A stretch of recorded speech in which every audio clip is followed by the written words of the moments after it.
Artinya kita harus betul-betul hitung beliau sebagai faktor, bahkan istilah Pak Sandi kan ini partai perorangan. P3 ke depan kalau mau maju harus bekerja sama dengan partai perorangan. Saya ketawa juga sebenarnya itu. Ini menarik juga nih partai perorangan ini kan.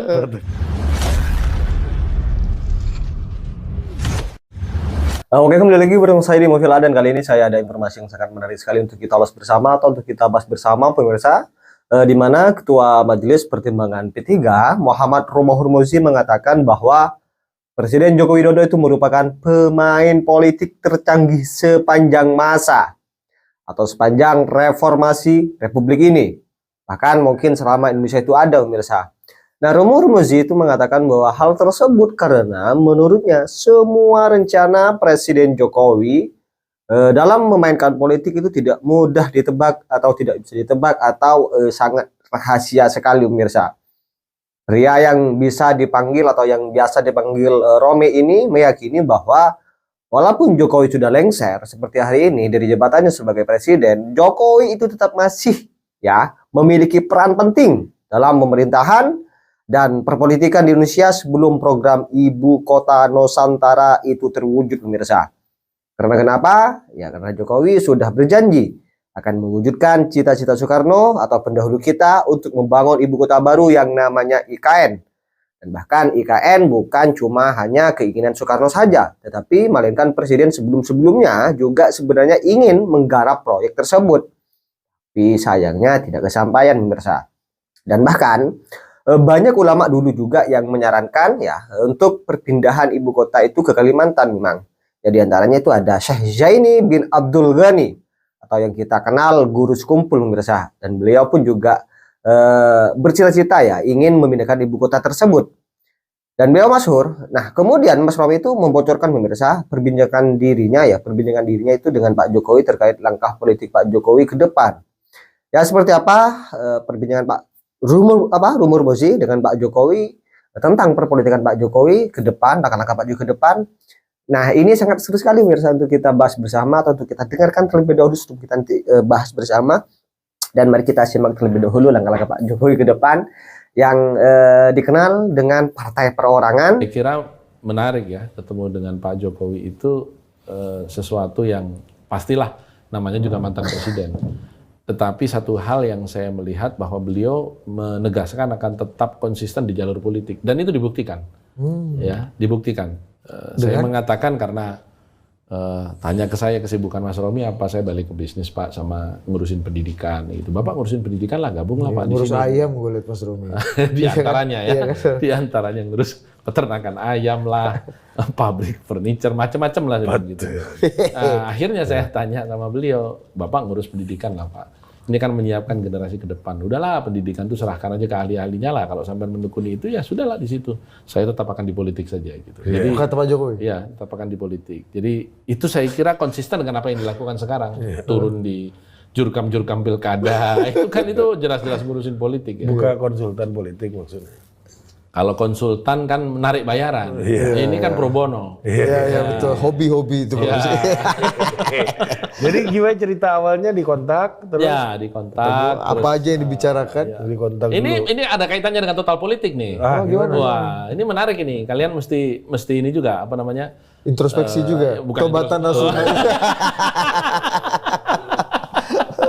Iya, jadi yang menarik itu adalah beliau banyak waktu sekarang ini.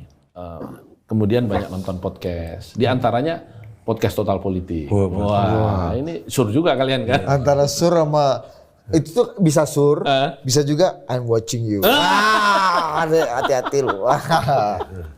Nah, kita ngoceh aja terus sampai dipanggil juga kan. Kacau lu. Jadi tuduhannya nggak berbanding lurus sama pendapatan gitu. Akhirnya kemudian di situ sampailah pada pembicaraan tentang konten-konten kan. Tentang konten-konten ini. Nah, saya bilang sama Pak Jokowi kalau beliau menyampaikan, masa saya dibilang penulis skenario, sutradara, kemudian aktor, juga sekaligus kameramen sama admin. Itu tukang tulis caption kan. Masa saya dibilang pemain politik paling canggih sampai saat ini? Saya tegaskan sampai saat ini, Pak, mana yang salah dari apa yang saya sampaikan? Saya sampaikan ini beberapa tahun yang lalu ya, waktu itu ya di sini ya. Kalian masih di sana tuh, masih di ruko itu kan? Ruko kecil itu kan. Di ruko kecil itu. Nah, saya bilang, bagaimana saya nggak bisa sebut Bapak canggih? 2005 jadi wali kota, hanya 9 tahun udah jadi presiden. Semua ketua umum dilangkahinya kan. Jadi sampai hari ini masih Bapak paling canggih. Saya bilang Bung Karno itu mulai dari ketua umum PNI sampai jadi presiden tuh butuh 20 tahun lebih. Ini Bapak cuma 9 tahun. Dan belum ada yang bisa menyamai itu. Nah, terus tentu beliau menyampaikan, ya tapi kan nggak usah lah saya diatribusi seperti itu. Ini kan juga menjadi persoalan tersendiri. Apa keberatannya Pak Jokowi dicap sebagai orang politisi paling paten di selama Indonesia berdiri? Ya dianggap mastermind dari semua presiden besar kan. Ini kan menjadi persoalan tersendiri gitu. Kalau berhasil dianggap hebat, kalau gagal dikambing hitamkan, gitu aja kan. Semua telunjuk ke hidung Pak Jokowi ya. Ini saya kira yang saya lantas setelah pertemuan itu saya lihat juga kan caption beliau ketika mau berangkat. Sekarang kan masih aktif kan medsosnya. Lebih aktif, Mas. Malah lebih aktif ya? Lebih aktif. Dan hal-hal personal, ketemu ini diposting, ketemu itu diposting. Dulu kan acara-acara kenegaraan ini aja. Iya.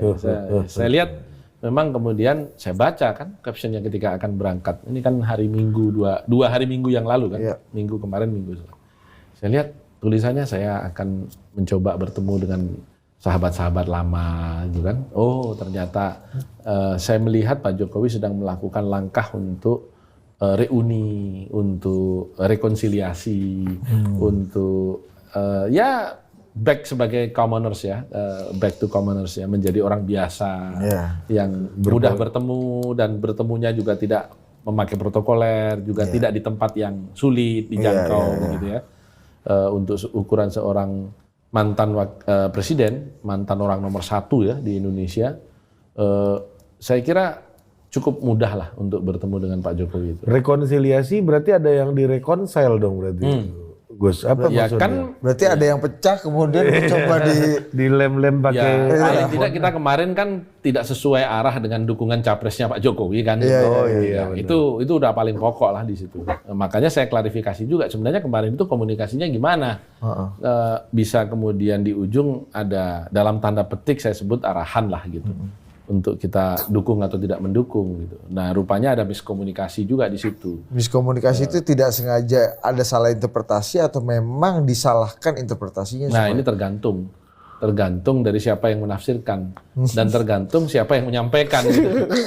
Ada yang menyampaikan nggak begitu, ada yang menyampaikannya begitu gitu kan. Dan selalu saya bilang kan ini keluar dari ruang Pak Jokowi ini, keluar dari pintu, keluar terjemahnya bisa beda-beda. Gitu. Iya. bawa fantasi masing-masing kan. Iya, kayak tadi Mas Romi bilang, kau diomongin Pak Jokowi, kau sur juga kau. Belum tentu, interpretasi bisa lain.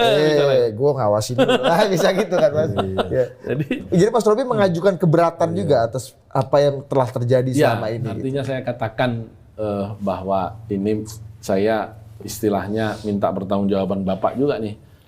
Kenapa saya? Bilang gitu. Ya karena pada saat Bapak lah, ini sampai saat ini narasi itu muncul di WhatsApp grup P3 bahwa pada zaman Bapak memerintahlah P3 ini tidak lolos untuk pertama kalinya. Ya. Jadi saya minta pertanggungjawaban Bapak juga. Kok saya? Dia bilang gitu. Kok tanya saya? Ya udahlah Pak, saya nggak mau cari siapa yang salah. Bantu aja kita untuk bisa kembali. Siapa tahu Bapak punya pandangan-pandangan, pikiran-pikiran tentang siapa yang bagus untuk mimpin partai ini ke depan. Dan apa yang beliau sampaikan sampai saat ini rasional dan tentu masih ada pertemuan-pertemuan lagi harapan saya.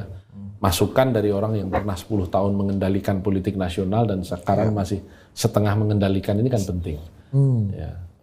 Apapun kita suka atau tidak suka hari ini Pak Jokowi masih punya putra yang menjadi wapres, masih punya mantu yang menjadi gubernur, masih punya putra yang menjadi ketua umum partai politik juga begitu ya. Sehingga kalau kita kemudian mengatakan kan sudah tidak menjabat lagi, yang ngomong itu mah orang bego itu kalau mengatakan kemudian seperti seolah-olah hilang sama sekali ya. Ini jelas masih sangat kuat sangkut pautnya. Ya. Orang menterinya aja yang jadi lagi masih separuh dari kabinet, jumlah kabinet lama ya, masih separuh. Kalau dihitung dari 108 kabinet sekarang ya cuma 16% kan kalau cuma 18 orang itu. Tapi kalau dihitung dari jumlah kabinet lama yang cuma 34, itu kan separuh lebih begitu. Jadi ini saya kira yang kemudian kita tidak boleh lupakan dari seorang Pak Jokowi. Apalagi beliau mengatakan dengan tegas, saya masih akan tetap berkiprah di politik.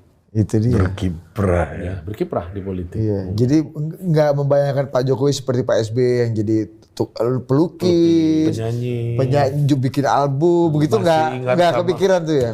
Saya nggak melihat melo-melonya sama sekali. Tapi Anda masih melihat kesaktian Pak Jokowi nggak setelah Ya gimana nggak proses sakti politik semua ini? calon gubernur yang dia dukung menang kecuali DKI. Hampir semua calon yang dia dukung di pilkada kemarin itu untuk tingkat gubernur menang kan, kecuali DKI. Dan jangan salah juga bahwa Jawa Tengah misalnya itu kan kandang banteng dari sejak zaman Pak SBY saja waktu itu masih tetap banteng yang berkuasa di sana. Kemarin tumbang. Artinya kita harus betul-betul hitung beliau sebagai faktor, bahkan istilah Pak Sandi kan ini partai perorangan. P3 ke depan kalau mau maju harus bekerja sama dengan partai perorangan. Saya ketawa juga sebenarnya itu. Ini menarik juga nih partai perorangan ini kan.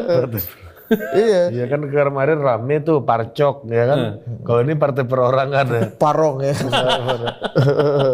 Jadi ini menurut saya adalah satu hal yang kalau tadi itu party ID itu sulit, ya kan?